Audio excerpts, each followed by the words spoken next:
कुछ जल्दबाज लोगों के सवाल।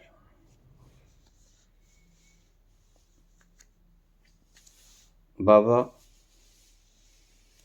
मैं जल्दी से पहुंच जाना चाहता हूं, क्या करूं?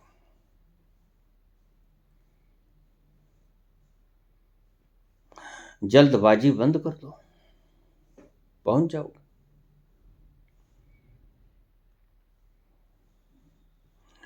ये तुम्हारी जल्दबाजी की मानसिकता और देरी करवा देती है। दर्द बढ़ता ही गया ज्यों-ज्यों दवा की। जैसे ही तुमने जल्दी की, उस परम ठहराव के पास पहुंचने की चूक है। हमसे लंबी वीडियोस सुनी नहीं जाती, समय नहीं है।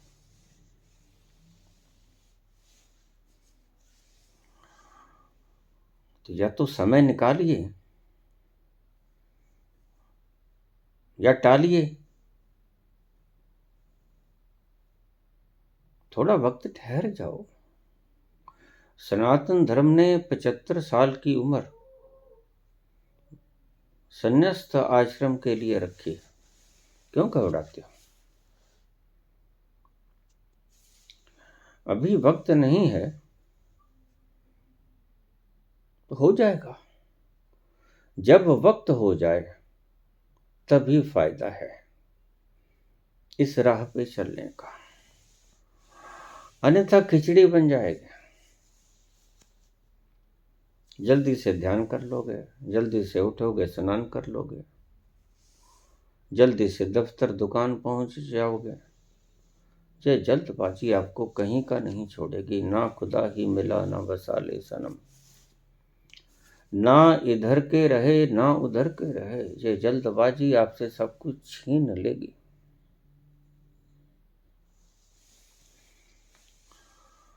जल्दी पहुंचना चाहते हो और शॉर्ट में जवाब चाहते हो तो मैं आपसे यही कहूंगा कि जल्दी करना बंद कर दो। ठहरो, ठहरो। जल्दी मत करो, भागो मत, दौड़ो मत। जल्दबाजी मत करो अगर जल्दी पहुंचना चाहते हो तो।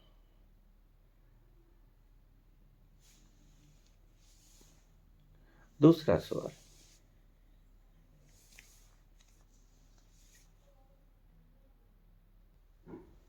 बाबा, प्रभात वेला में उठकर सबसे पहले स्नान ध्यान करके दफ्तर जाने से पहले आपकी वीडियो लगा देता हूँ। फिर उठने को मन ही नहीं करता। अक्सर लेट हो जाता हूँ और अक्सर झिड़क पड़ती है। क्या करूं? जहां झिड़क पड़ती है वहां बैठकर सुन लिया करो। इसका और क्या उपाय? जहां झिड़क पड़ती है वहीं बैठ के सुन लिया करो।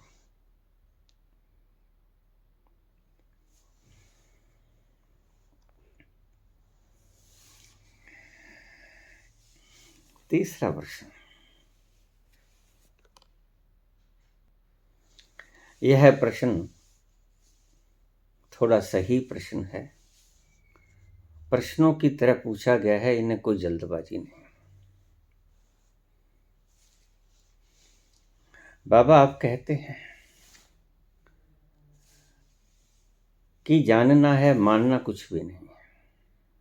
ठीक है, लेकिन अगर मानना ही पड़े तो क्या माने?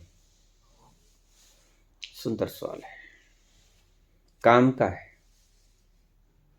पूछना चाहिए। अगर मानना ही पड़े तो क्या माने?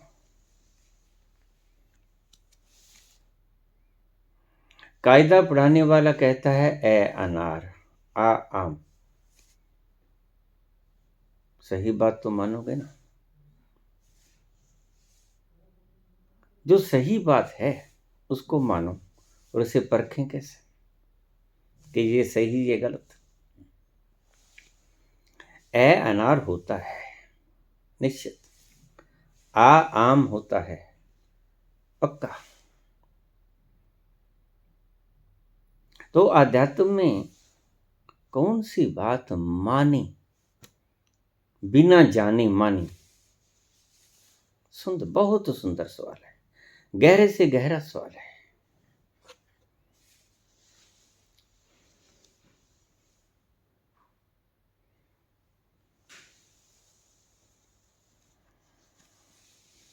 जो आपको दौड़ाने की सारी व्यवस्थाओं को छीन ले, उसकी बात मानो। जो आपको दौड़ाए ना, ठहराए।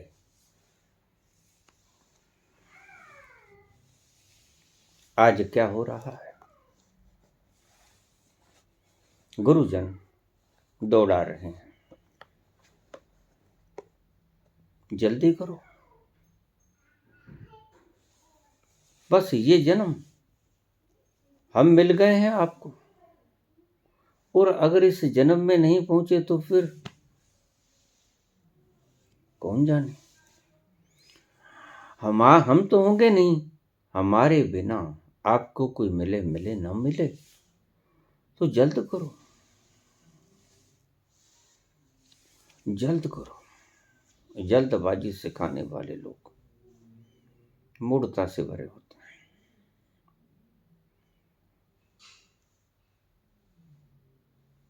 इन्हें खुद की जल्दी होती है, कैसे संख्या बढ़ाई जाए डेरों की, संस्थानों की, केंद्रों की। तुम्हारी कोई परवाह नहीं होती। जल्द करो, यही जन्म है बस।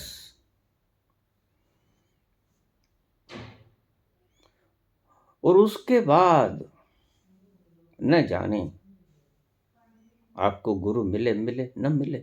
यानी ये कह रहे हैं कि मैं तो सच्चा गुरु हूं, और जब मैं ना रहा तो फिर आपको बतलाएगा कौन? यही गुरुओं की मूढ़ता है। कभी भी ईश्वर की सृष्टि में गुरुओं का अकाल नहीं होता।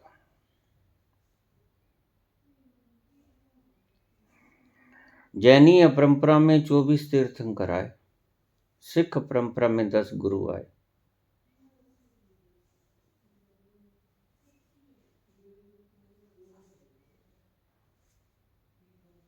गुरु सदा मिल जाता है, गुरु सदा से उपलब्ध होता है, बल्कि सही मायने में पानी के घड़े भरे पड़े हैं, शीतल, पीने वाला ही नहीं है। विवेकानंद ने कहा, मेरी बड़ी इच्छा है 100 लोग मुझे मुमुक्षु मिल जाएं तो मैं सारी दुनिया में क्रांति ला दूं। और वो चिल्लाते मर गए। आखिरी दम तक उनके पास एक भी व्यक्ति मुमुक्षु नहीं आया। तो क्या गुरुओं की कमी थी?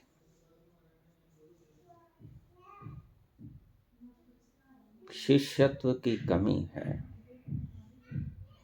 अगर कोई शिष्यत्व का बहाना लेकर गुरु के पास चला भी जाता है, बाद में समझ आता है कि यह प्यासा था ही नहीं, इसकी प्यास थी संसार की। कैसे रुतबा बढ़ा लूं, प्रमोशन हो जाए, तनख्वाह बढ़ जाए, कमी बेशी पूरी हो जाए, जिसके औलाद नहीं है उसके औलाद हो जाए, और जिसके ज़्यादा औलाद है उसका पालन पोषण कैसे करे। सभी की अपनी अपनी अड़चनें हैं। उन अड़चनों को दूर करने के लिए आए थे। भला राम को कौन पूछता है? बाद में पता चलता है कि ये आए किस लिए थे। इनको परमात्मा से कुछ लेना नहीं।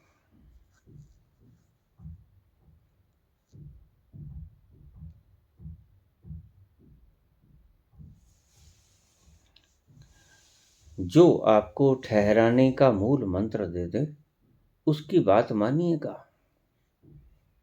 अब इस बात को ठीक से अपने हृदय के अंतस्तम में उतार लीजिए। जो आपको दौड़ाए ना, ये लो माला, जपते रहो। किसने एक भूत वश में कर लिया था। भूत वश में क्या, और भूत तो काम मांगे। बताओ क्या करो। और जैसे ही मालिक काम बताए झटपट काम करके आ जाए।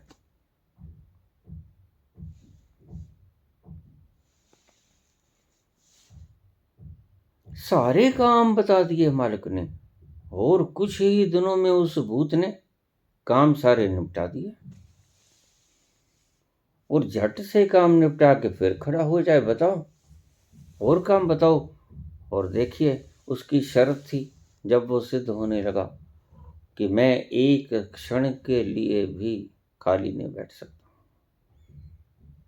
अगर मुझे काम ना दोगे तो मैं कुछ ना करूंगा तो तुम्हें खा जाऊंगा। अब डर भी लगे, ये तो बड़ी जल्दी से निपटा रहा है काम।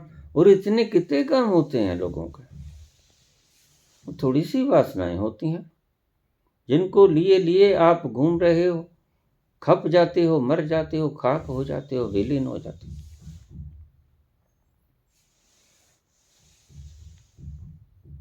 जितने काम थे कुछ ही दिनों में निपटा दिए। तो भूत फिर आके, हाँ बताओ और काम बताओ। तो कुछ दिन उसने ऐसे भी चलाए। बेकार की बातें।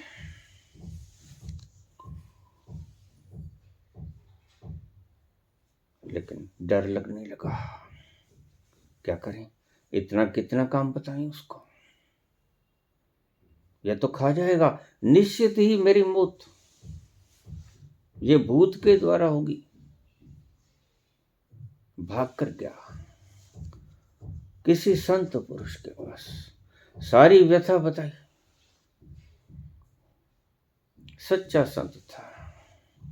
क्या करूं, पंगा तो ले बैठा, भूत सिद्ध भी हो गया। अब वो काम मांगे और काम सारे कर दिए, और काम बाकी कुछ है नहीं। मेरे तो सारे बिगड़े तिगड़े सारे काम कर दिए इस भूत ने, बाकी कुछ है ही नहीं। अब क्या करूं, ये मुझे खा जाएगा। हमारी शर्त हुई थी, खाली मैं बैठ नहीं सकता, और अगर तुमने मुझे काम ना दिया तो तुझे खा जाऊंगा।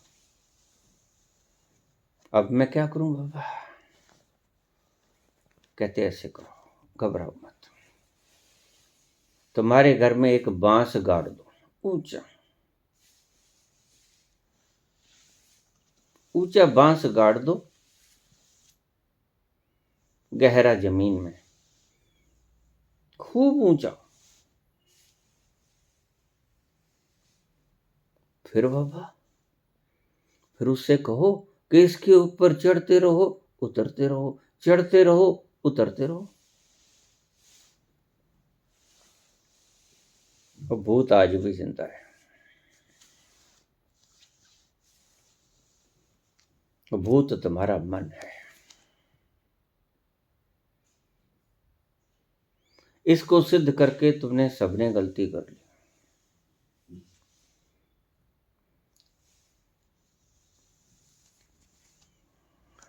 और तुम्हें सन्मार्ग दिखाने वाला कोई मिलता नहीं।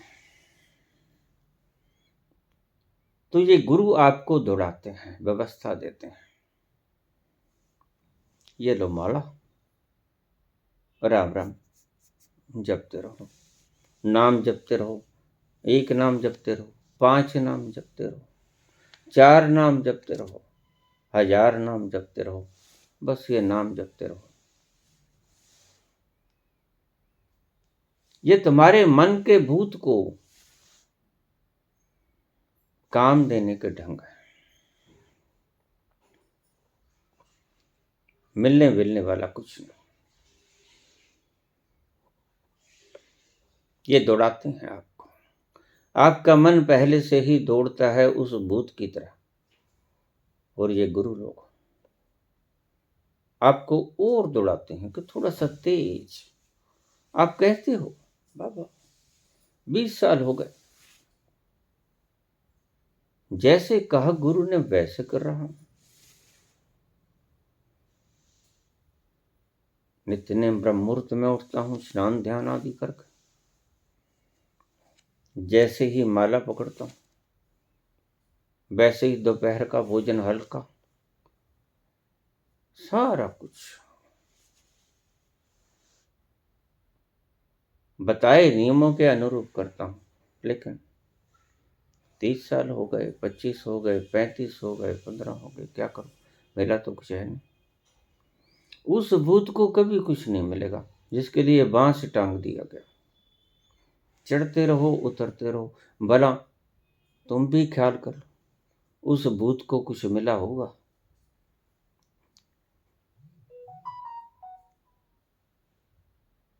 आपको भी कुछ नहीं मिलने वाला, घबराओ मत, मिलेगा कुछ नहीं। हाँ, खो दोगे ये कीमती वक्त।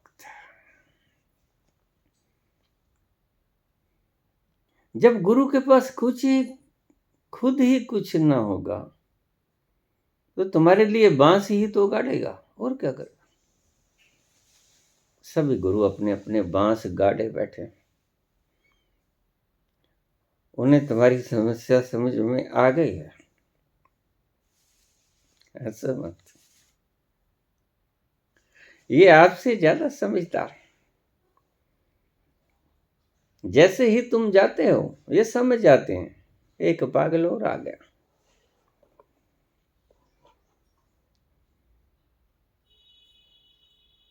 एक राज्य में एक कुआं खुदवाया, सभी ने पानी पी लिया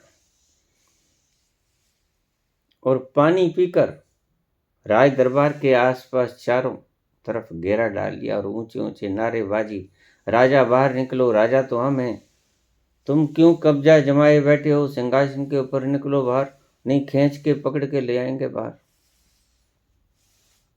राजा तो थरा है, महामंत्रियों को बुलाया, मंत्रियों को बुलाया, अब इनसे कैसे निपटा जाए, क्या हुआ, मेरी तो जनता ही बड़ी आज्ञाकारी थी, इनको क्या हुआ। पता किया गया, एक कुआं खोदा गया, उसका पानी टेस्ट करने के लिए सभी ने पिया, जहरीला था पानी, सभी पागल हो गए, और पागल हो गए तो फिर यही तो कुछ करेंगे।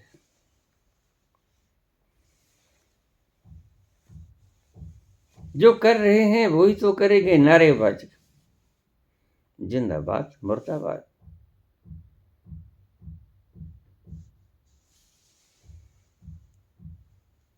सभी पागल इसी काम पे लगा रखे हैं, राजनीतिज्ञों ने भी, धर्मगुरुओं ने भी।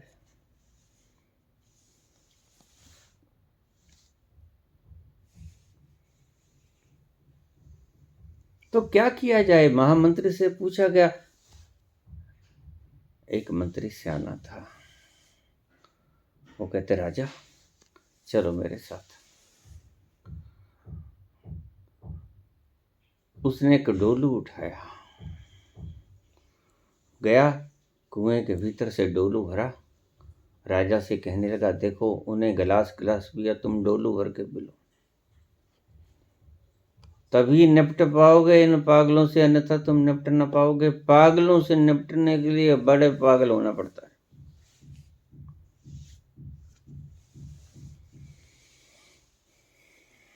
और तब से आज तक शांति। राजा मजे से राज कर रहा है, बड़ा पागल है, और प्रजा मजा ले रही है अपने पागलपन का, छोटे पागल। तो जब तुम जाते हो इनके स्थानों में तो कहते हैं ठीक एक मुर्गी और फंस गए। और कन्नावत्ती कुर तू चेरला ते में गुर तरजा माल ते करनू तुर। ये ले मंत्र किसी को बताना मत, बताएगा तो तेरा नाश हो जाएगा। और वो बेचारा डरता डरता किसी को बताता है, और हालांकि सभी को ये मंत्र दिया जाता है, लेकिन एक दूसरे को बताते हैं। लोगों को बाहर नहीं बताना, क्योंकि बाहर बताओगे तो उनका पागलपन जाहिर होगा। कोई ना कोई समझदार कह देगा क्या बेवकूफ़ी किए हो। अरे मूढ़ो, इन लिपियों से भी कभी वो मिलता है जो अक्षरा नालों वक्कर है। इन अक्षरों से वो मिलेगा जो अक्षरों से पार है। कोई ना कोई तुम्हारे कान में फूंक मार देगा, और 20 वर्ष की मेहनत बेकार। देखो आज मैं फूंक मार दो रहा हूं। बहुत से लोग रोते चिल्लाते हैं, बाबा फिर अब क्या करें, हम तो लुट गए पिट गए।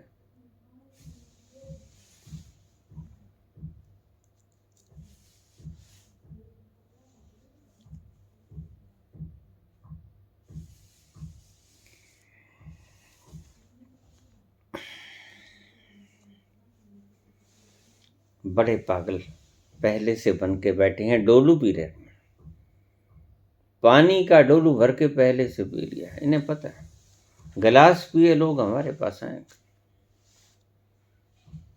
बांस टांग रखा है, चढ़ते रहो उतरते रहो। ये और क्या है, ये जप, ये तप, ये पाठ, ये पूजा, ये प्रार्थना, ये अरदास,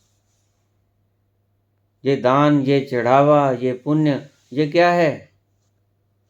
ये बांस ही तो है, इसके ऊपर चढ़ते रहो उतरते रहो। और कभी कुछ मिला है किसी को? ना उस भूत को कुछ मिला था जो चढ़ता रहा उतरता रहा, ना आपको कुछ मिलने वाला है, देख लेना।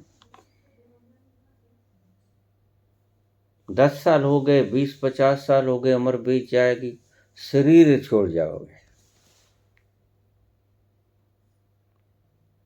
अगले जन्म में फिर कोई बुद्धू मिल जाएगा, फिर यही सिलसिला शुरू। तुम्हें अकल आने को है नहीं, क्योंकि बुद्धुओं की जमात बड़ी। संत तो कोई एक तेग बहादुर होता है, और वो छोटी सी कुटिया में आनंद से भरा मस्त। वो क्यों जाएगा आपके भीतर, जाकर दरबार लगाएगा, आपके भीतर जाकर आपको पुकारेगा, आपके भीतर जाके आपको मीडिया के ऊपर 10 गपोड़ संखी खड़े करेगा। क्यों करेगा? जिसने वो रस पी लिया वो ये पाखंड क्यों करेगा?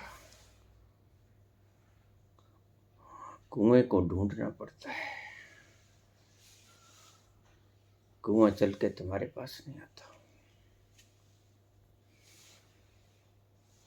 जद पालिया भेद कलंदर दा, बूहा खुल गया अपने अंदर दा। सुख वासी हाँ उस मंदिर दा, जिथे चढ़दी है ना लेंदी है। उसको आपकी कोई चिंता नहीं, वो मस्त है, आनंद है।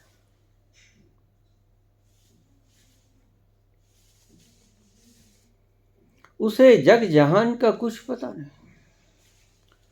वह सरूर से भरा, बदमस्ती में खोया, अपने ही आनंद में मस्त है। उसे तो जगाना पड़ता है, उसे तो उठाना पड़ता है, उससे तो विनती करनी होती है कि कुछ बोलो। लव से पहुंच गया था, वहां के राजा के पास खबर पहुंची कि लव से पहुंच गया। लव से पूछा कि आपने क्या देखा, पहुंचने के समय आपने क्या देखा, ज्ञान क्या है। लव से चुप रहा। पहले दरबान भेजे, मंत्री भेजे, फिर खुद गया राजा। लव से चुप, कुछ नहीं बोले।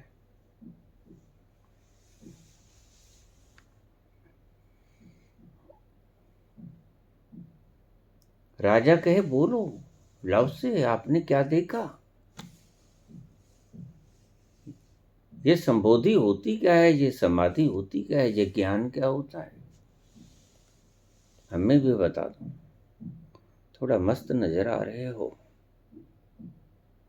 तुम्हारे चेहरे पे नूर कुछ अलग सा दिखता है,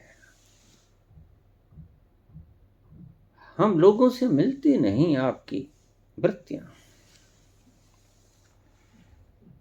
अकेले अकेले सारा दिन बैठे रहते, तुम उबते नहीं, क्या देखा तुमने ऐसा, और क्यों मस्त रहते हो। तो आखिर तंग करने लगा है, बताओ। बाहर निकलने का फैसला कर लिया कि देश छोड़ जाऊं, दूसरे देश में चला जाऊं। और राजा को शक पहले ही था, उसने सारे बॉर्डरों के ऊपर जो तैनात कर दिए गए थे वहां पर सेवक, उनको कह दिया गया था अगर लव से यहाँ से गुजरे तो उसको कागज के ऊपर लिखवा लेना कि उसने क्या देखा।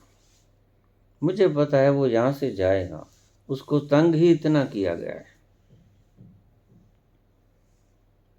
लव से कहता भाई मुझे तंग मत करो, तुम जाओ। क्या देखा नहीं बोल सकता मैं, वो बतलाया नहीं जा सकता। तो एक बॉर्डर के पास से गुजरा, रातों रात भाग के गया था, दूसरे देश चला जाऊं, उस राजा को पता नहीं है, चलो वहां आराम से बैठेंगे।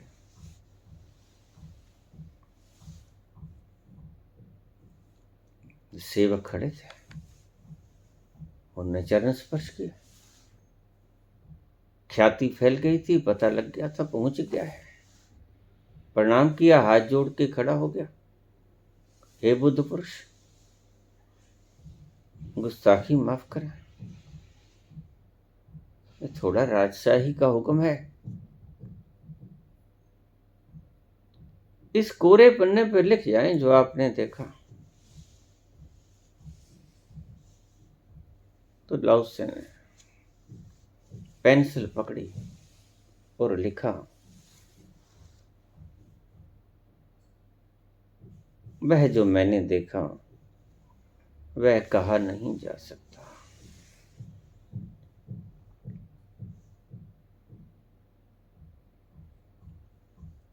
जो मैंने देखा अवर्णनीय है, निर्वचनीय है, अनर्विचनीय है, नहीं बोला जा सकता, नहीं कहा जा सकता। अब अज्ञानी सेवक, हाँ कुछ लिख गया, बस ठीक है, राजा पुरस्कार देगा, चला गया उससे। सच भी थी बात, वो कहा नहीं जा सकता। कहने की सारी कोशिशें बेकार हो जाती हैं, आखिर में कितने भी ग्रंथ गढ़ लो, आखिर में सभी ग्रंथ चुकता हो जाते हैं, लेकिन वो अनुभव नहीं कहा जाता। चेष्टा करते हैं बेचारे संत करुणावश कि आपको थोड़ी थोड़ी झलक मिल जाए, कोशिश करते हैं, लेकिन पूरा पूरा नहीं कहा जा सकता, क्योंकि वो लिपियों में आता नहीं। तुम्हारी लिपियां बहुत सीमित हैं, तुच्छ हैं, वो विराट उच्च तुच्छ लिपि के भीतर समाता नहीं। मजबूरी है।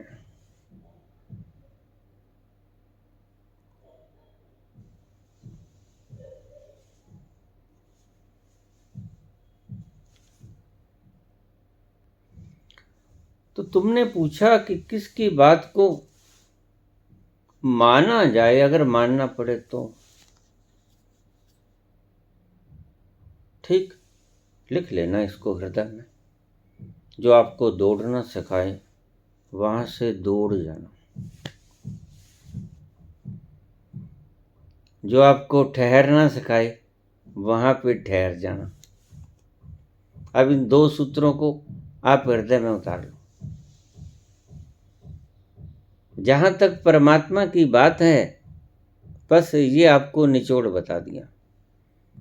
जो व्यक्ति हाथ में आपके गीता थमा दे, कोई ग्रंथ थमा दे, कोई माला थमा दे, कोई मंत्र थमा दे, जपो, ये सब जप तप अरदास पूजा पाठ यज्ञ हवन सब दौड़ है। जो आपको दौड़ना सिखाए वहां से दौड़ जाना, और जो आपको ठहरना सिखाए वहां पे ठहर जाना। बस इस सूत्र को मेरे याद कर लेना। यह सूत्र अध्यात्म का अति उत्तम सूत्र है, आखिरी अल्टीमेट फार्मूला। जो आपको दौड़ना सिखाए, ये कर लो वो कर लो, ये पकड़ो माला, ये नाम लो, वहां बैठ जाओ काली चुंड में, वो पीली चुंड में, तुम ये कर लो तुम वो कर लो। जो ऐसा कुछ सिखाए, दौड़ना सिखाए, वहां से दौड़ जाना। अगर गलती खाए बैठे हो, नहीं बताया किसी ने, और मेरी आवाज आपके कानों में पहुंच गई, तो अब भी दौड़ जाओ।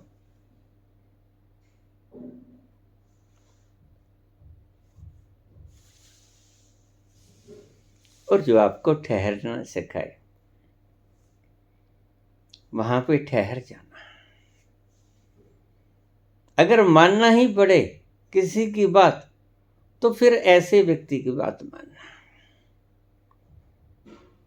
जो आपको ठहरना सिखाए, उसकी बात मान लेना। जो आपको दौड़ना सिखाए उसकी बात न मानना, क्योंकि दौड़ने से वो मिलता नहीं, ठहरने से वो मिलता है। मैंने पहले भी जवाब दिया, जल्दबाजी करोगे तो देरी हो जाएगी।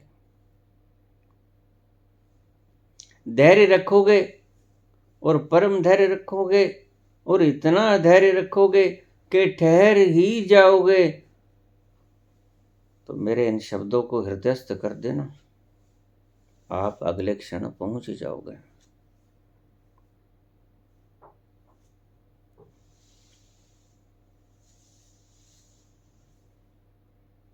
अगर ठहरना सीख लिया ठीक से और परम ठहराव में ठहर गए,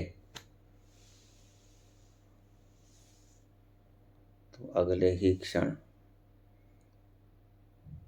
तुम वो पालोगे जिसको पाने की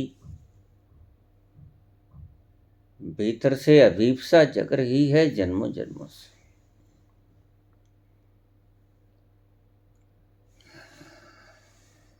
मानना हो तो इस बात को मान लेना।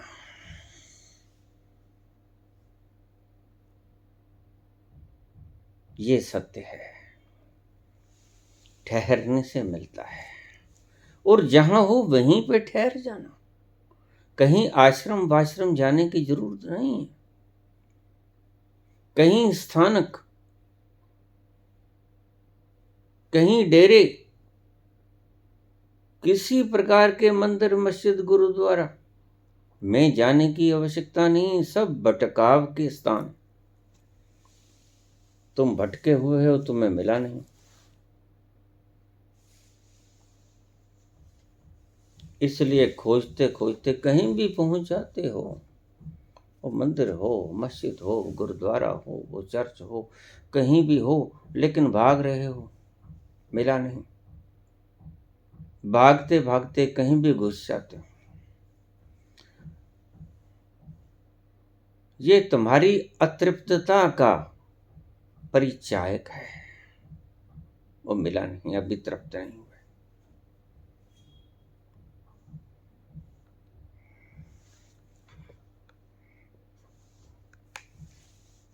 मैं एक मुसलमान फकीर की बायोग्राफी पढ़ रहा था। वो रोज मस्जिद में जाता, कुरान पढ़ता, कुरान की आयतें पढ़ता, वजू करता, सब कुछ करता जो बताया इस्लाम ने। और इतना पक्का, बिल्कुल वक्त पे जाता, और कोई काम धाम नहीं था, वहां पे बैठता और सांझ वापस आ जाता। इतना पक्का, रोज जाता। एक दिन वो फकीर गया नहीं। थोड़ी बारिश पड़ रही थी। थोड़ी देर इंतजार किया मित्रों ने।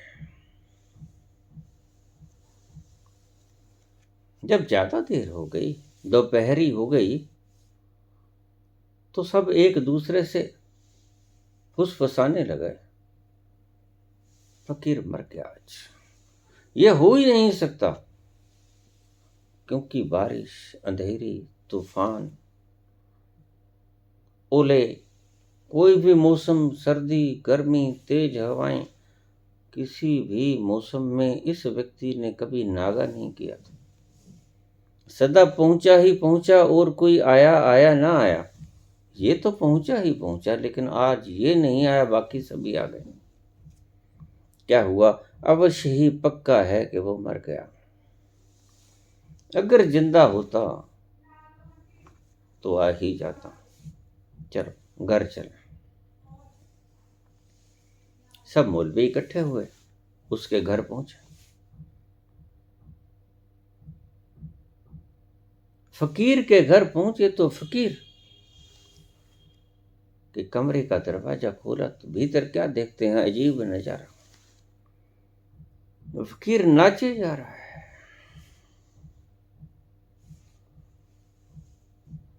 हैरान हो गए मौलवी, ये क्या कर रहा है? या तो पागल हो गया है, मरा नहीं है। पूछा उससे, क्या हुआ, क्यों नाच रहे हो? कहता, पूछो मत। जिसकी तलाश में वजू किया, कुरान पढ़ी, आयतें, इतनी मेहनत की, आज वो ही मेरे घर आ गया। मैं जिसके घर रोज जाता था,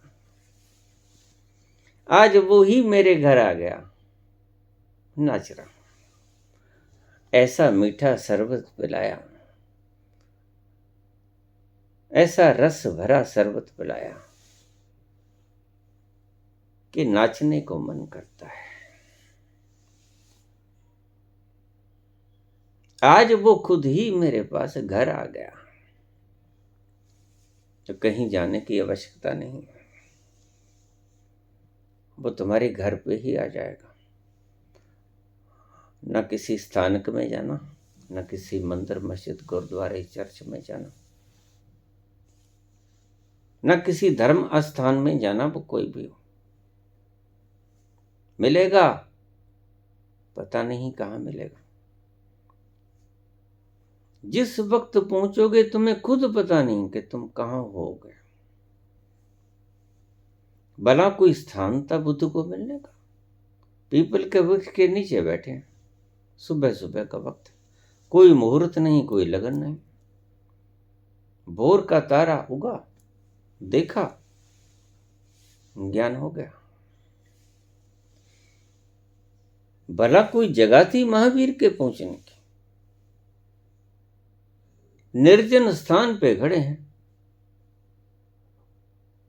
खड़े होकर ध्यान करते थे। थोड़ा थक गए थे, बैठने की तमन्ना हुई, पर अभी पूरे बैठे भी नहीं थे। गौ दोहासन में पहुंचे थे, जैसे गऊ को दोहते हैं हम। वो गौ दोहासन में बैठे थे और ज्ञान हो गया।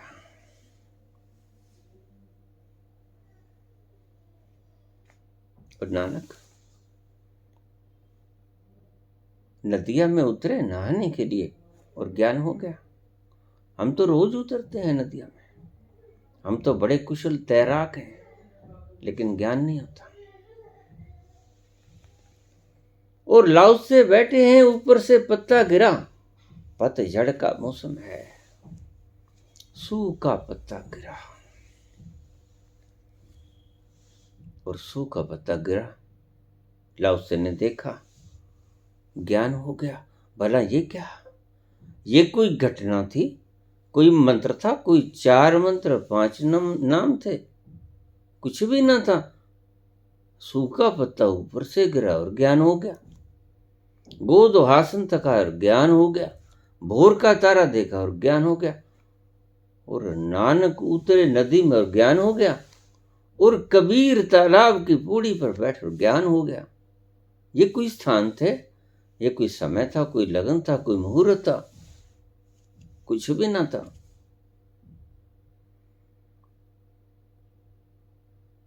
ज्ञान ना तो समय देखता है, ना स्थान देखता है, ना कोई धार्मिक अधार्मिक जगह देखता है। यहाँ साधना कसाई जैसे तर जाते हैं, गणिका अणिका तर जाती। तो वैश्यालय भी नहीं देखता, वो मंदिर भी नहीं देखता, वह शराब की दुकान भी नहीं देखता, वो मीट की दुकान भी नहीं देखता, वो पवित्र स्थान भी नहीं देखता। उसने पता नहीं, जहां उतरना है उतर जाना है। ना वह भीड़ भाड़ का इलाका देखता है, चांदनी चौक, ना वह निर्जन स्थान देखता है, जैसे महावीर को हुआ निर्जन स्थान। जहां होना है वहीं होता है। उसको कोई स्थान नहीं, कोई विशेष जगह नहीं, कोई विशेष लगन नहीं, कोई मुहूर्त नहीं, वो उतर जाता है। अगर आप मंदिर में बैठे हो, मस्जिद में बैठे हो, तो ये मत सोच लेना कि वो उतर जाएगा। मंदिर में तो कम ही लोग उतरते हैं, भगवान थोड़ा डरते हैं। इसलिए पक्का ही हो जाता है जो मंदिर में बैठा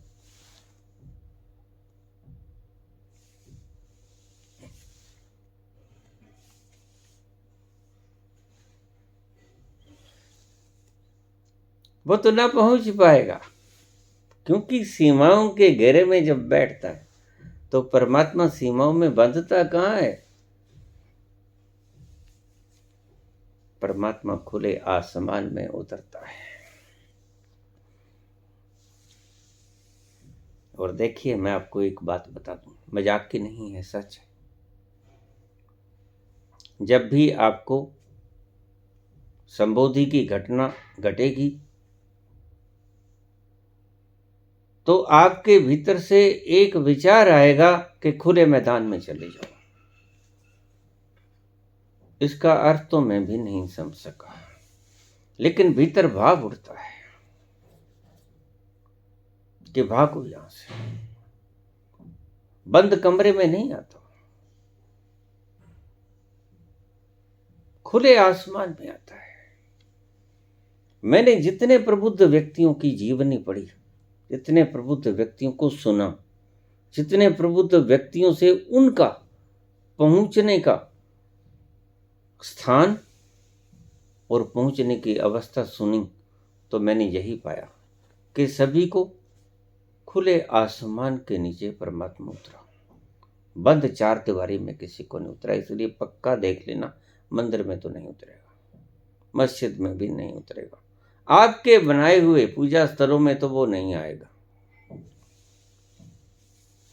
ये मैं आपको एक अनुभव युक्त बात बताता हूं। कि जैसे ही आपको संबोधि होने के करीब होगी, आपके भीतर एक उमंग उठेगी कि निकल जाओ यहां से। ये तो ईश्वर को पता है कि वह विराट विराट आकाश की छाया तले क्यों उतरता है, ये वह जानता है। लेकिन मैंने जितने प्रबुद्ध पुरुषों से मौखिक संवाद किया, मुंह से पूछा, मुझे यही उत्तर मिला कि खुले आसमान की छत के नीचे वो उतरा।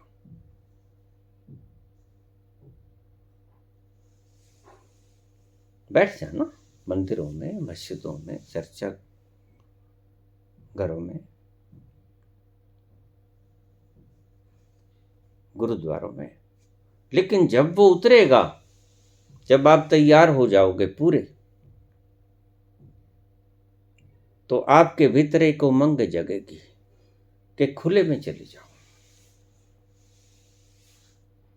कोई विशेष अवस्था वो निर्धारित करता है, यह वह जानता है कि वो अवस्था क्यों चुनता है। मुझे हुक्म हुआ कि इस ईंट के ऊपर पांव रख लो, ये भी कोई बात नहीं, कोई आसन नहीं, कोई प्राणायाम नहीं, कोई सिर उल्टा नहीं करना है, कोई तेज धीमे दौड़ना नहीं है, कोई चलना नहीं है, कोई बैठना नहीं है, किसी मुद्रा को नहीं बनाना है, कुछ भी नहीं करना है, सिर्फ ईंट पे पांव रख लो। और मैंने ईंट पे पांव रख लिया तो दूसरी ईंट पे दूसरा पांव रख लो।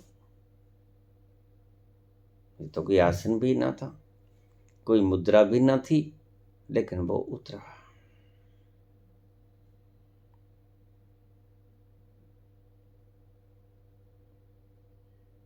वो उतरता है।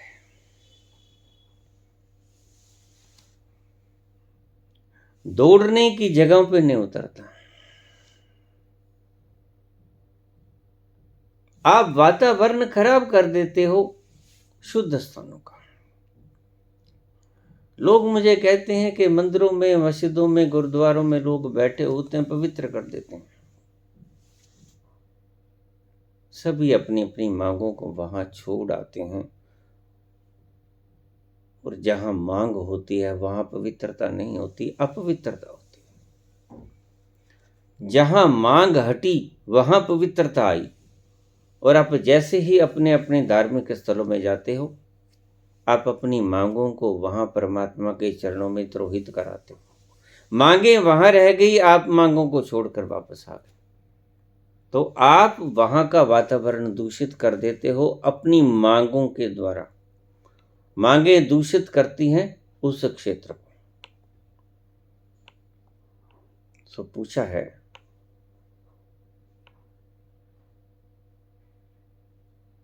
रुक्मणी व्यास, अगर मानना ही पड़े बाबा तो किसको मांगे? मानना ही पड़े तो किसको माने? जो आपको ठहराने का सूत्र दे उसकी माने। ये बिल्कुल साफ स्पष्ट बात है। जो आपको दौड़ाने का यंत्र दे, मंत्र दे, वहां से भाग खड़े होना। पांव को सिर के ऊपर रखकर खूब तेजी से भागना, नहीं तो ये लोग पकड़ लेंगे आपको। जो आपको कुछ भी करने को कहें वहां तो मत रुकना। और जो आपको सिर्फ मात्र बैठना सिखाते हैं, रुकना सिखा दें, ठहरना सिखा दें, वहां रुक जाना, यही है सूत्र। महात्मा बुद्ध कहीं से निकल रहे थे, रास्ते में एक गड्ढा था, आनंद साथ। उस गड्ढे का पानी वर्षा का पानी भरा हुआ और गंदला पानी। आनंद ने सवाल पूछ लिया, प्रश्न पूछ लिया, बनते मन को शुद्ध कैसे करें?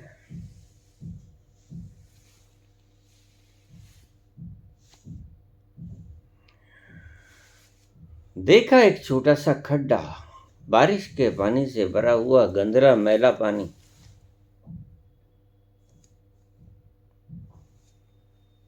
कहते आनंद, यहीं बैठ जाते हैं, इस पानी को अच्छी तरह से देख लो। आनंद ने देखा, हाँ देखा, पानी गंदला है। कहते नहीं, पानी गंदला नहीं है, अभी ठहरो, बैठ जाओ।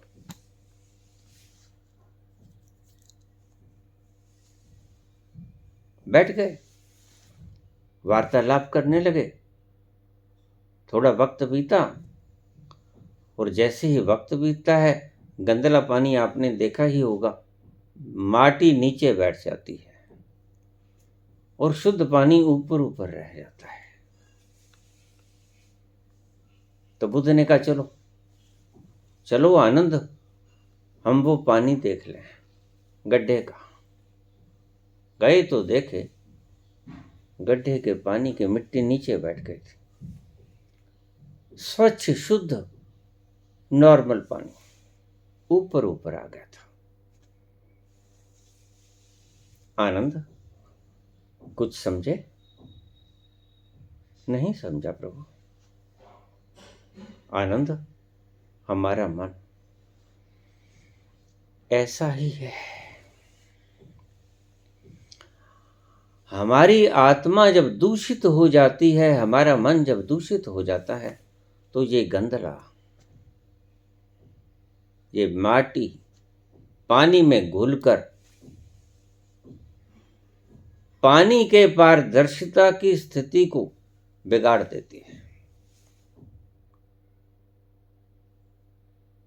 और जैसे ही तुम ठहरते हो, तो तुम्हारे मन की माटी, ये मैल, जैसे कल ही सवाल आया था, मन को निर्मल कैसे करें,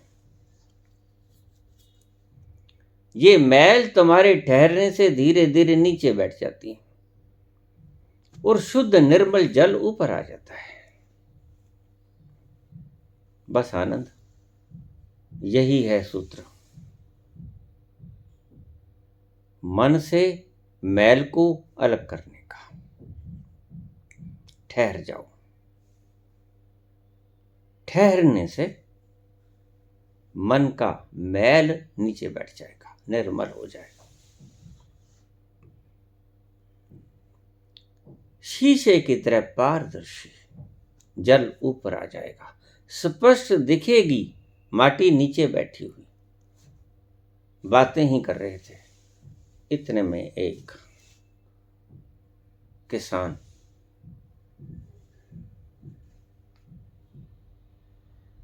अपने बैलों के साथ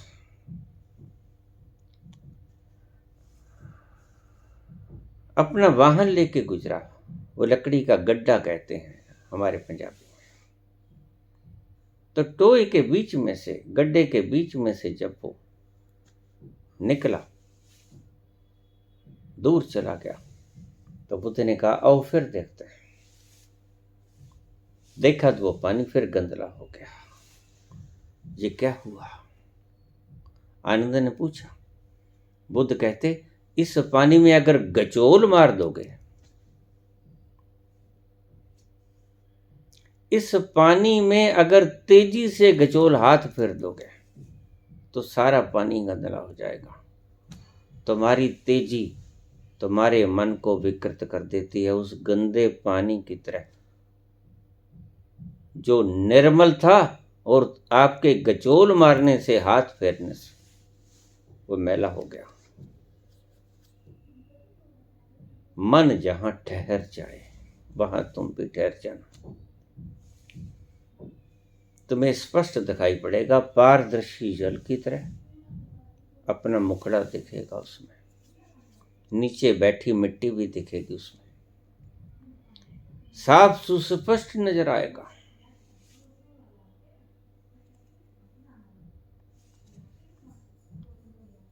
और जैसे ही तुम दौड़ोगे,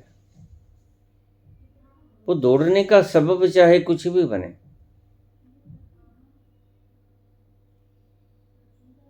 चाहे धार्मिक हो चाहे सांसारिक हो। जो दौड़ने का सबब बना, वो चाहे बड़ी गद्दी चाहिए, मान सम्मान चाहिए, धन चाहिए, वैभव चाहिए, या खुशी चाहिए, आनंद चाहिए, परमात्मा चाहिए, जहां दौड़े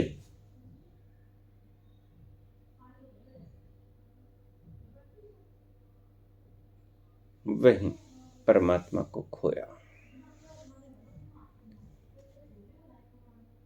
जिसने भी आपको दौड़ाने की चेष्टा की, उससे सावधान, वो गुरु है नहीं।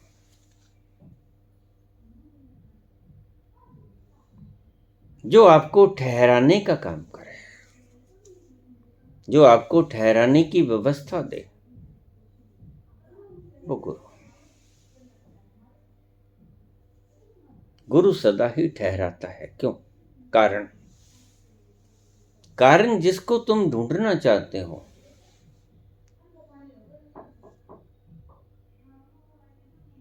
वो तुम खुद ही हो। दौड़ने से मिलेगा नहीं, ढूंढने से भी नहीं मिलेगा, खोजने से भी नहीं मिलेगा।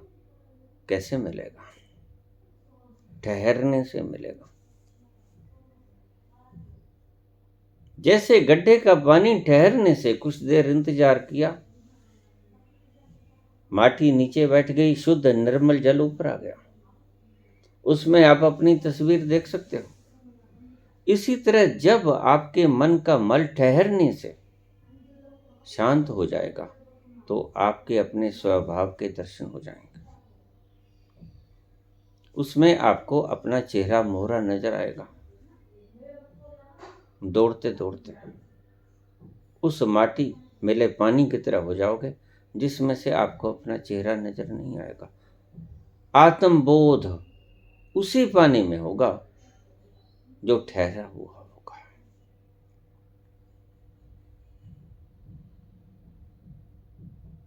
ठहरे हुए पानी में आप अपना चेहरा जैसे झील में देख पाते हो, शांत झील में अपना चेहरा आप बिल्कुल साफ देख पाते हो।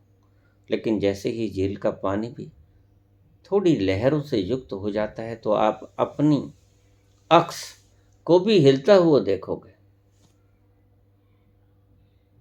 जैसा है आपका चेहरा मोहरा बिल्कुल वैसा नहीं दिखेगा, आप हिलते हुए देखोगे, क्योंकि हिल रहा है झील का पानी। जैसे ही झील का पानी ठहर गया, आपको अपना चेहरा बिल्कुल साफ, स्टेबल। सो सूत्र है स्थैर्य। भगवान कृष्ण ने गीता में भी कहा है, अमानित्वम दंभित्वम हिंसा क्षांतिरार्जवम आचार्यो उपासनम शौचम स्थैर्यम। जिसके स्थिरता स्वभाव में है, जो तुम्हें स्थिर होना सिखाता है, वह गुरु बनने के योग्य है। वहीं ठहर जाना, जो आपको ठहरने की व्यवस्था करे, आपको ठहरने की उपदेश दे, आपको ठहरने के सारे सूत्र बताए।